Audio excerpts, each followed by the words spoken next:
আসসালামু আলাইকুম প্রিয় মালয়েশিয়ার প্রবাসীরা, আপনারা সবাই কেমন আছেন? আশা করি সকলেই ভালো আছেন এবং নিরাপদে আছেন। আজকের ভিডিওটা একটু ব্যতিক্রম হতে যাচ্ছে। ভিডিওটা না করে পারলাম না, স্ক্রিনে শুরুতেই আমি দিয়ে দিচ্ছি। দেখেন, আমরা যখন কাপড় কিনি, কাপড়ের গায়ে মূল্য লেখা থাকে, সেই মূল্য দেখে আমরা কাপড় খরিদ করি। কিন্তু এখন দেখা যাচ্ছে মালয়েশিয়াতে কাপড়ের মূল্য দেখে নারী খরিদ করা যায়, এরকমটা ইনফরমেশন জাপাতান ইমিগ্রেশন আমরা পেয়েছি। সেখানে ৪৪ জন মালয়েশিয়া বিভিন্ন পদমর্যাদা প্রাপ্ত অফিসারদের দ্বারা একটি অভিযানে ৩১ জনকে আটক করেছে। থাইল্যান্ড, লাওস, সিঙ্গাপুর রয়েছে, ভিয়েতনাম রয়েছে। এর সাথে আমাদের বাংলাদেশি কিছু মেয়ে রয়েছে। আমি প্রায় সময় আপনাদেরকে ভিডিওতে বলি, দয়া করে কেউ এই সকল কর্মকাণ্ড বা এই সকল কাজকর্ম থেকে বিরত থাকবেন। আজকে ১০০ থেকে ৫,০০০ রিঙ্গিত পর্যন্ত এক একটা নারীকে খরিদ করা যাচ্ছে, ক্রয় করা যাচ্ছে, এমন একটি স্থানে আটক করেছে জামাতার ইমিগ্রেশন কুয়ালালামপুরের মধ্যে। এই সকল নারীদের সম্মান বা তাদের ইজ্জত তারা কোথায় গিয়ে দাঁড় করিয়েছে? শুধু টাকার জন্য। কিছুদিন আগে দেখেছি মালয়েশিয়াতে ট্যুরিস্ট ভিসাতে কর্মী এনে ওই সকল কর্মীদেরকে ওয়াইফ সাজিয়ে আনে, তারপরে ব্যাক করায় না। যার কারণে মালয়েশিয়াতে বর্তমানে ফ্যামিলি ট্যুরিস্ট ভিসাটা খুব জটিলতা হয়ে গিয়েছে। তার প্রমাণ আজকের ভিডিওতে আপনাদের দেখাচ্ছি। দেখেন, এই যে প্রত্যেকটা পোশাকের উপরে ১০০ থেকে ৫,০০০ রিঙ্গিত পর্যন্ত লেখা।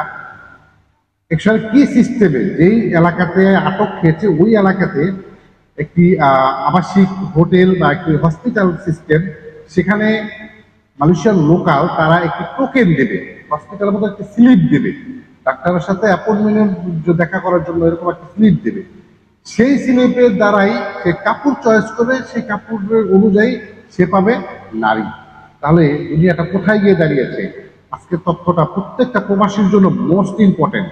কারণ হচ্ছে অনেক প্রবাসীরা এখনো আছেন, ভুল পথে চলতেছেন, ভুল পথে হাঁটতেছেন। দয়া করে ওই সকল জায়গা থেকে আপনাদের সকলকে বেরিয়ে আসতে হবে। আপনি কখন যে ইমিগ্রেশন আটক খেয়ে যাবেন আপনি নিজেও বুঝতে পারবেন না।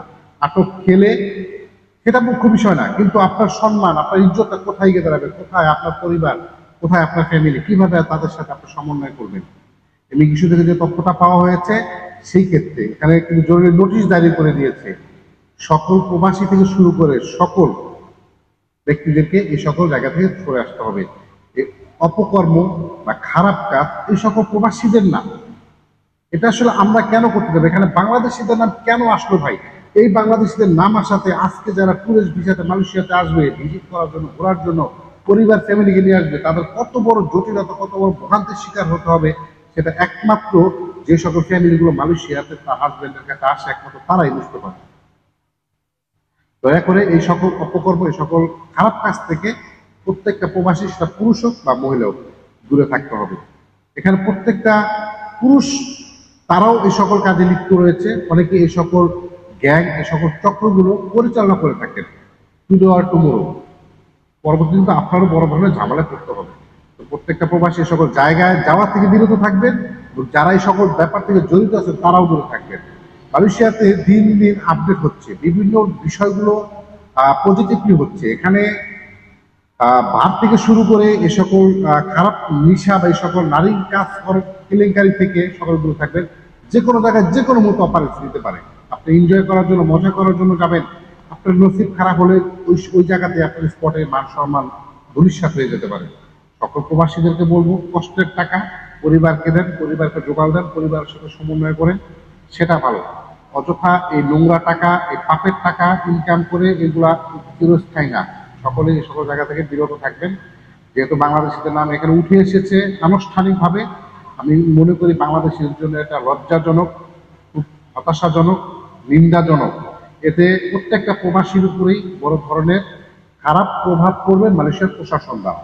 এটা আপনারা যে কোনোভাবে মেনে নিতে হবে। সকলে সতর্ক থাকতে হবে, নিরাপদে থাকতে হবে। ভালো থাকবেন, নিরাপদে থাকবেন। দেখা হবে নেক্সট কোনো ভিডিওতে। আসসালামু আলাইকুম।